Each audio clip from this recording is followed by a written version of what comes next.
भाई ये गाना नीलम गिरी जी के नाम कर दो। मतलब इस गाने में खेसारी लाल यादव जी के होते हुए भी मेरा फोकस नीलम गिरी जी पे रहा है।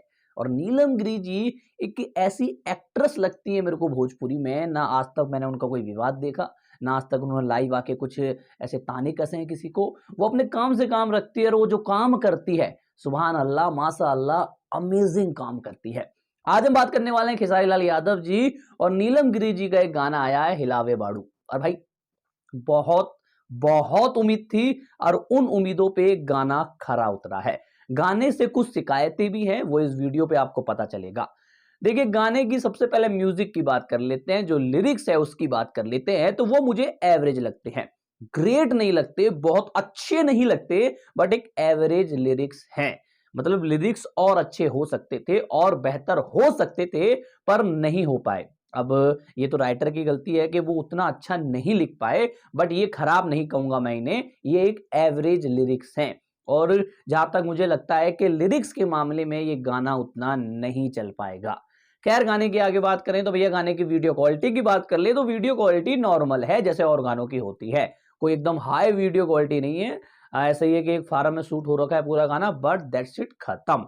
गाने की आगे बात करें तो भैया गाने के अंदर खेसारी लाल यादव जी ने वही किया है जो अपने बहुत पहले गानों के अंदर करते हुए आ रहे हैं। मतलब कुछ नयापन नहीं दिखता इस गाने के अंदर। नयापन दिखता है तो सिर्फ नीलम गिरी जी। भाई नीलम गिरी जी जो बॉक चलते हुए आती है खेसारी जी के पास, जो वो फल बेचती है, वो दैट्स इट अमेजिंग यार। जो उनकी चाल है ना, उसने कायर कर दिया, उसने दिल लूट लिया, उसने सब कुछ लूट लिया। तो नीलम गिरी जी की जो वॉक है, जो उनकी चाल है, तो उसके लिए ये गाना देखना बनता है। गाने की वीडियो में जो नीलम गिरी जी को दिखाया गया है, बहुत अच्छी तरीके से दिखाया गया है और बहुत सुंदर तरीके से दिखाया गया है। और खेसारी लाल यादव जी ने भी वही किया है जो वो अपने गानों में करते हुए आते हैं। गाने की आगे बात करें तो भैया गाने की एडिटिंग है वो एवरेज दिखती है मेरे को। मतलब जो एक सीन से दूसरे सीन में सीन जाता है वो उतना बेहतर, उतना अलग नहीं दिखता, बट अच्छा दिखता है।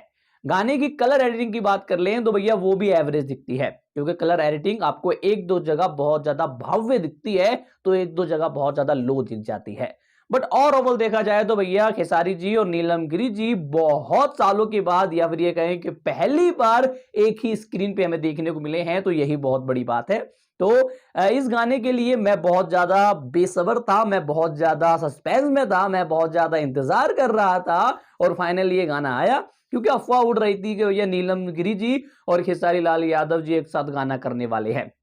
पर सीरियसली जहां मैं सोच रहा था कि बहुत बढ़िया गाना आएगा, बहुत बड़े लेवल का गाना आएगा, तो उस लेवल का तो ये गाना नहीं है।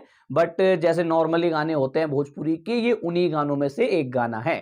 थोड़ा बहुत डिसअपॉइंट हुआ हूं मैं, बट नीलम गिरी जी के आगे वो खत्म हो जाता है, क्योंकि उनकी क्यूट सी स्माइल दिल लूट लेती है भाई। तो और अव्वल देखा जाए तो ये गाना मुझे अच्छा लगा है। आप लोगों को गाना कैसा लगा कमेंट करके अवश्य बताएं। मैं मिलता हूं आप लोगों से किसी और वीडियो के लिए, तब तक के लिए जय हिंद।